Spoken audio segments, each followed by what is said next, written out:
Barcelona menyiapkan langkah untuk mendapatkan bomber milik Manchester United Marcus Rashford. Menurut laporan terbaru dari Goal, klub Katalan itu kini masih mencari cara untuk mendatangkan Rashford meskipun mereka menghadapi masalah batas gaji. Ada beberapa faktor dan klausul yang diandalkan Barca untuk membantu mereka mencapai kesepakatan, termasuk potensi penjualan mantan bek mereka Oscar Mingueza. Pasalnya, Barca mempertahankan klausul penjualan kembali sebesar 50%. Potensi penjualan Mingueza dapat mendatangkan pendapatan sebesar 10 juta euro bagi Barca. Alejandro Garnacho menjadi pilihan utama pelatih Napoli Antonio Conte setelah mereka kehilangan Krejci Kvaratskhelia yang pindah ke PSG. Napoli telah mengirim penawaran untuk menebus Alejandro Garnacho dari Manchester United. Namun MU menolak penawaran pertama Partenope seharga 40 juta euro. Kini, menurut laporan Corriere dello Sport, Napoli berharap untuk menyelesaikan transfer dengan penawaran yang lebih tinggi, yaitu 50 juta euro. Menurut laporan tersebut, Napoli hampir mencapai kesepakatan dengan perwakilan Garnacho. Namun MU menjadi penghalang karena permintaan harga yang tinggi. Omar Marmoush dipastikan akan menerima kenaikan gaji signifikan dari 2 juta euro menjadi 16-17 juta euro setelah pindah ke Manchester City. Menurut laporan Florian Plettenberg, penyerang asal Mesir ini akan membawa pulang sekitar 10 juta euro bersih per tahun di Etihad. Ini berarti gajinya meningkat sebesar 700% dibandingkan penghasilannya saat ini di Jerman, di mana ia hanya menerima 2 juta euro per tahun. Selain itu, Plettenberg juga melaporkan bahwa nilai transfer ini akan mencapai 75 juta euro sebagai biaya tetap dengan tambahan 5 juta euro dalam bentuk bonus. Manchester City dengan bangga mengumumkan bahwa penyerang andalan mereka Erling Haaland telah menandatangani perpanjangan kontrak yang akan membuatnya tetap di Etihad Stadium hingga musim panas 2034. Kontrak baru ini berdurasi 10 tahun, menjadikannya salah satu perjanjian terpanjang dalam sejarah sepak bola profesional. Menurut laporan, Haaland akan menerima gaji sebesar 500.000 pound sterling per minggu yang setara dengan sekitar 10 miliar rupiah. Angka ini menjadikannya salah satu pemain dengan bayaran tertinggi di Premier League. Sejak bergabung dari Borussia Dortmund pada 2022, Haaland telah menjadi mesin gol bagi City. Kylian Mbappe adalah korban dari standarnya sendiri yang sangat tinggi. Level yang dicapainya selama di Paris Saint-Germain membuatnya tampak seperti tampil di bawah standar saat bermain untuk Real Madrid. Namun mega bintang Real Madrid ini semakin membaik di setiap pertandingan. Gol-golnya yang dicetak saat melawan Barcelona dan Celta Vigo hanya menunjukkan bagaimana kepercayaan dirinya meningkat. Golnya melawan Celta juga membuka pencapaian baru bagi pemain Prancis itu. Kylian Mbappe kini telah mencetak gol di 6 kompetisi yang diikuti Los Blancos sejauh musim ini. Manchester City kembali menunjukkan ambisinya di bursa transfer Januari ini dengan melakukan langkah besar-besaran untuk memperkuat skuad mereka. Rekrutan terbaru yang akan segera bergabung dengan Manchester City adalah penyerang asal Mesir Omar Marmoush yang akan memperkuat lini depan City. City telah mencapai kesepakatan dengan Eintracht Frankfurt untuk kedatangan Marmoush dengan biaya sebesar 70 juta euro ditambah bonus 5-10 juta euro. Jika transaksi ini terwujud, total pengeluaran City untuk 4 rekrutan baru pada Januari ini akan mencapai sekitar 210 juta euro atau sekitar 3,5 triliun rupiah. Real Madrid akan segera menyelenggarakan pemilihan presiden. Florentino Perez mengajukan pencalonannya dan telah disahkan oleh Dewan Pemilihan. Rekam jejak Perez di klub membuat tidak ada gunanya bagi lawan manapun untuk menantangnya. 4 proses pemilihan sebelumnya pada tahun 2009, 2013, 2017, dan 2021 semuanya memperlihatkan Perez sebagai satu-satunya kandidat dan memenangkan pemilihan tanpa perlu pemungutan suara. Kali ini juga semua tanda mengarah pada hasil yang sama, mengingat bahwa tidak ada kandidat yang menantang presiden saat ini sebagaimana disampaikan oleh Marca. Lionel Messi dan Luis Suarez akan berpeluang menghadapi mantan timnya Barcelona di turnamen spesial. Menurut jurnalis Valentin Fletcher, rencana turnamen bertajuk Piala Luis Suarez secara bertahap sedang diselesaikan. Turnamen ini diharapkan akan mempertemukan partisipasi Inter Miami, Barcelona, Nacional dari Uruguay, dan Gremio dari Brazil. Turnamen Piala Luis Suarez rencananya akan diadakan di Miami pada tahun 2026.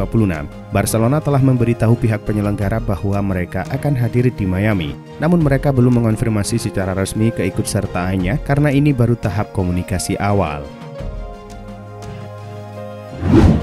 situasi seputar Ronald Araujo di Barcelona telah mengalami perubahan dramatis selama seminggu terakhir. Pada satu titik, Kapten Barca itu tampak akan meninggalkan klub untuk bergabung dengan Juventus. Namun percakapannya dengan Direktur Olahraga Deco meyakinkan pemain Uruguay itu untuk berbalik arah dan bertahan.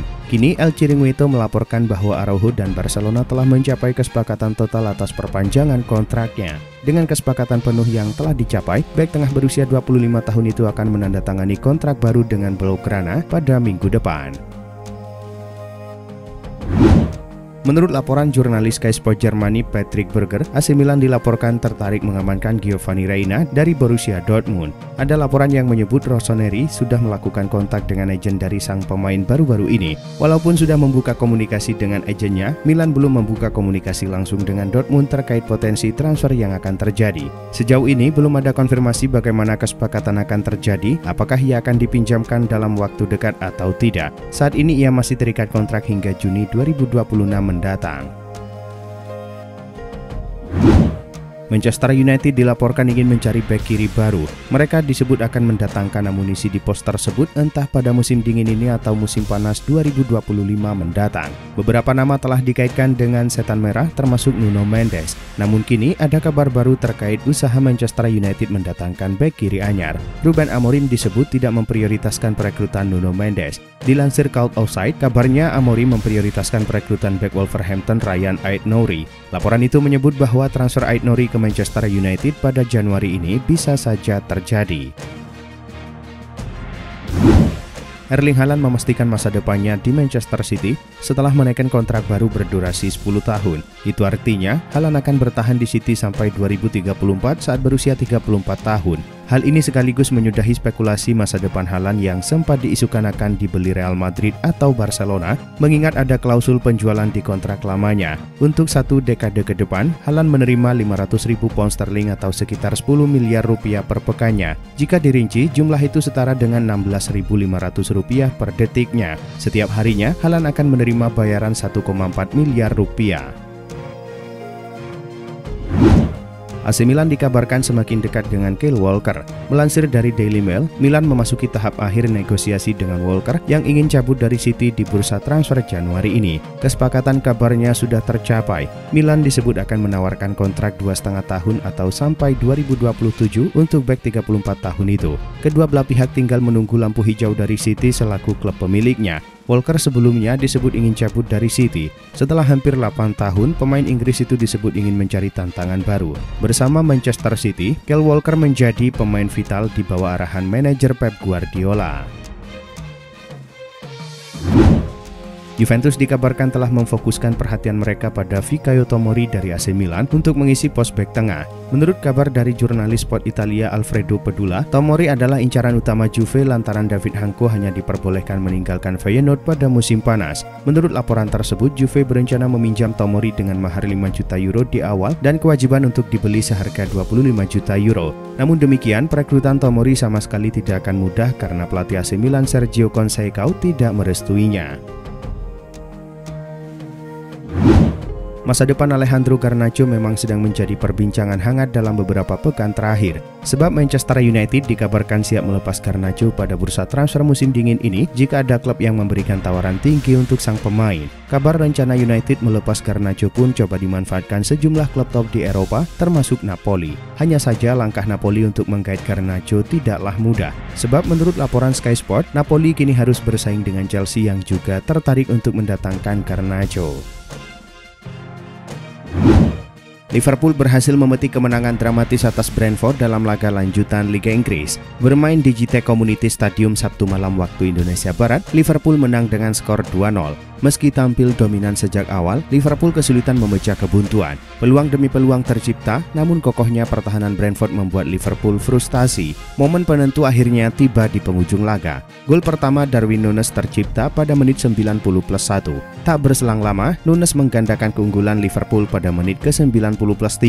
Kemenangan ini membuat Liverpool kokoh di puncak klasemen dengan koleksi 50 poin. Duel Juventus versus AC Milan tersaji dalam pertandingan lanjutan Liga Italia. Bermain di Allianz Stadium Minggu dini hari waktu Indonesia Barat, Juventus menang dengan skor 2-0. Juventus tampil menekan sejak awal. Mereka berusaha mendominasi pertandingan dan mencetak gol lebih dulu. Di sisi lain, AC Milan beberapa kali melancarkan serangan balik cepat yang cukup berbahaya. Upaya Juventus akhirnya berbuah hasil pada menit 59 lewat gol Samuel Banggula. 5 menit berselang, Juventus kembali mencetak gol melalui Timothy Weah. Setelah itu tak ada lagi tambahan gol tercipta dan skor 2-0 bertahan hingga laga usai. Berkat hasil ini, Juventus naik ke posisi 4 klasemen sementara dengan koleksi 37 poin.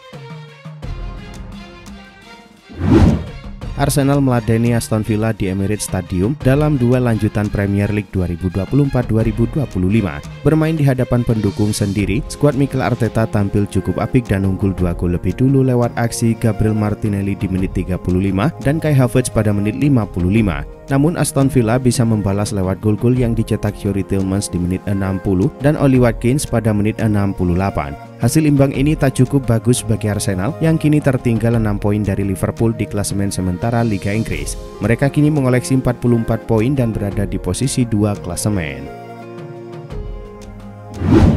Barcelona menghadapi Getafe dalam laga lanjutan Liga Spanyol. Bermain di Stadion Alfonso Perez Minggu dini hari waktu Indonesia Barat, Blaugrana unggul lebih dulu di menit 9 melalui Jules Koundé. Namun tuan rumah Getafe mampu membalas lewat gol Mauro Arambari di menit 34. Skor 1-1 bertahan hingga babak pertama usai. Memasuki babak kedua, Barca semakin meningkatkan intensitas serangan mereka. Namun kokohnya pertahanan tuan rumah membuat skor tak berubah hingga babak kedua berakhir. Berkat hasil ini, Barcelona kini mengoleksi 39 poin dan berada di posisi 3 klasemen.